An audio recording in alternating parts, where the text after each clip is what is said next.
Nós temos o fluvial, via rios. Aqui no Brasil existe, lá no norte, né, no Amazonas, no Acre, ainda é feito alguma coisa assim, navegação por rio. Fora do Brasil é muito conhecido, a gente tem as barcaças que fazem isso, os transportes via fluvial.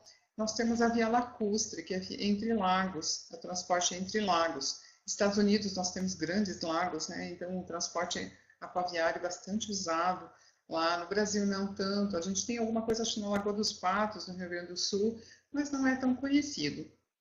Então, falando bastante da parte mais internacional. Modal terrestre, nós temos o rodoviário, o ferroviário e o dutoviário. Rodoviário, né, por rodovia, os caminhões. Aqui é importante a gente lembrar de uma coisa, né? No rodoviário, eu sempre gosto de falar, nós da logística, às vezes a gente não conhece. Quando a gente vai fazer uma contratação do transporte internacional, aqui que nos vem, eu vou contratar a minha transportadora que já faz o meu transporte rodoviário interno, aqui dentro do Brasil. Né? É rodoviário, ele vai me levar isso aqui para a Argentina, é pertinho, eu vou levar. Só que nós temos que contratar transportadores que tenham permissos válidos. E nós temos que perguntar isso quando a gente está fazendo a cotação.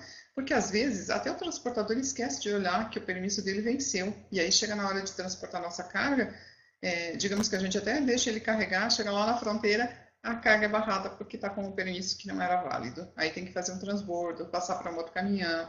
E isso tudo vai ocasionar mais tempo. A gente pode não ter esse tempo hábil para fazer tudo isso. Então, sim, a gente tem que...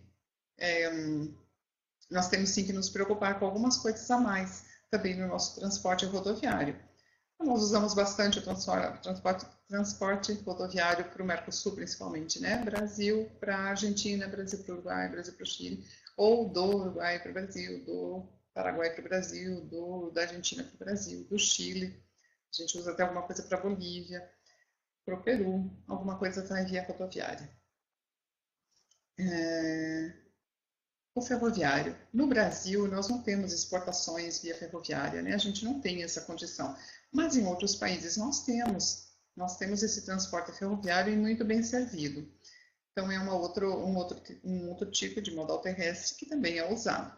E o duto viário é aquele feito por dutos. A gente transporta a mercadoria por dutos, que são óleos, que são gases, algum tipo de mercadoria assim que permite tanto subterrâneo, né, abaixo da terra, ou então até via aérea, os dutos, aqueles canos mesmo que são passados via aérea, né, acima da terra.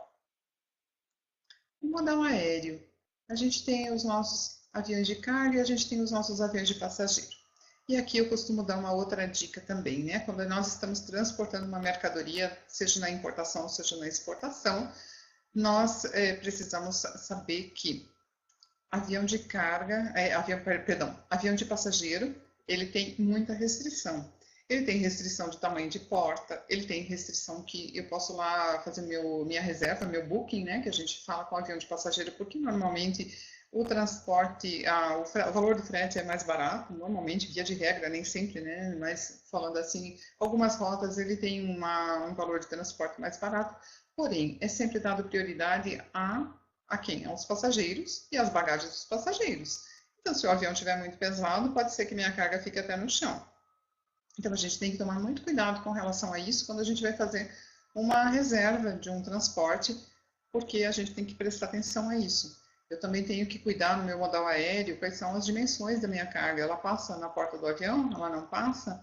Então, eu tenho que tomar cuidado com relação a isso também, quando eu estiver elegendo o meu transporte.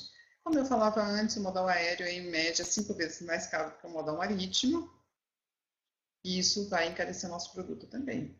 Mas, dependendo do produto, compensa bastante a gente mandar via aérea, porque o tipo do produto assim exige. Se a gente está falando de um equipamento, medicamentos, por exemplo, né? Um tipo exige refrigeração, são cargas de alto valor agregado, então, às vezes, o modal aéreo compensa.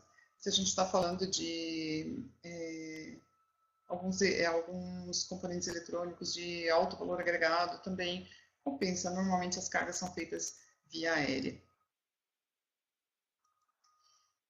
O transporte multimodal de cargas, o que é isso, né? é aquele que é regido por um único contrato.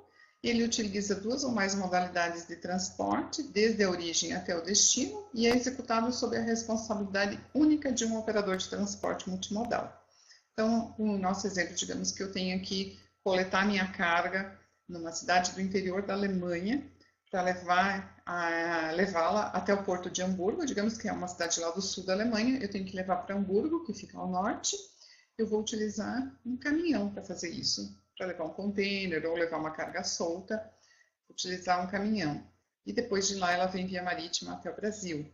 Mas eu vou utilizar 2 tipos de modalidades aí, que é a terrestre e a marítima, mas ele vai utilizar um único contrato e depois um único conhecimento de transporte. Isso vocês vão conhecer ao longo do curso do que se trata. Mas dando um exemplo do que é um transporte multimodal de cargas. Qual que é o meu outro mecanismo que eu preciso conhecer para atingir meu objetivo da logística? É conhecer a legislação. A legislação, temos algumas modalidades, né? Mas a legislação tributária, principalmente. Nós temos alguns tributos na importação. A exportação, via de regra, ela é isenta, mas ela também é passível de ter alguns impostos. Mas na importação é que a carga tributária é um pouquinho maior. E os principais tributos e taxas são o ICMS, que é o Imposto sobre Circulação de Mercadorias, o IPI, que é o Imposto sobre Produtos Industrializados, o PIS, a COFINS, que são taxas, o Imposto de Importação, e a gente tem então o Imposto de Renda. Eu tenho que ter mão de obra especializada para poder trabalhar com isso, para conhecer isso.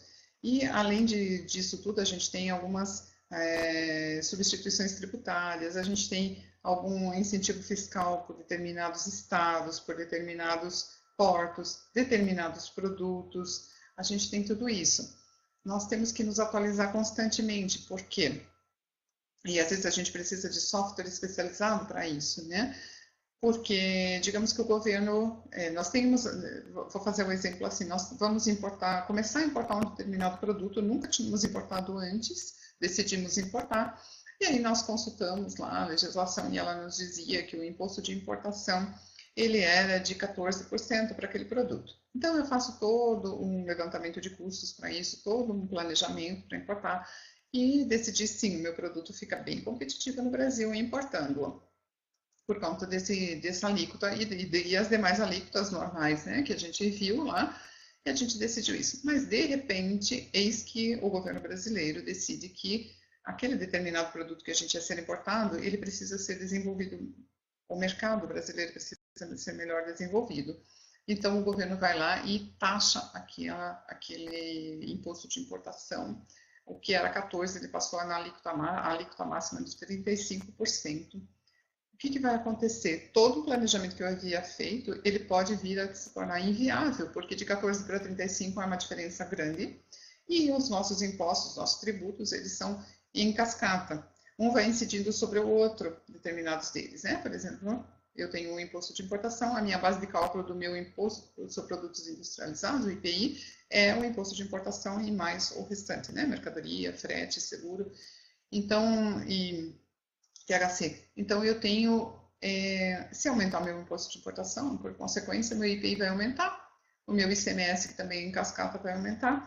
Então, vejam como é bastante importante que nós estejamos atualizados sempre e que nós nos capacitemos para isso, né? Para nós conhecermos e desenvolvermos um bom trabalho.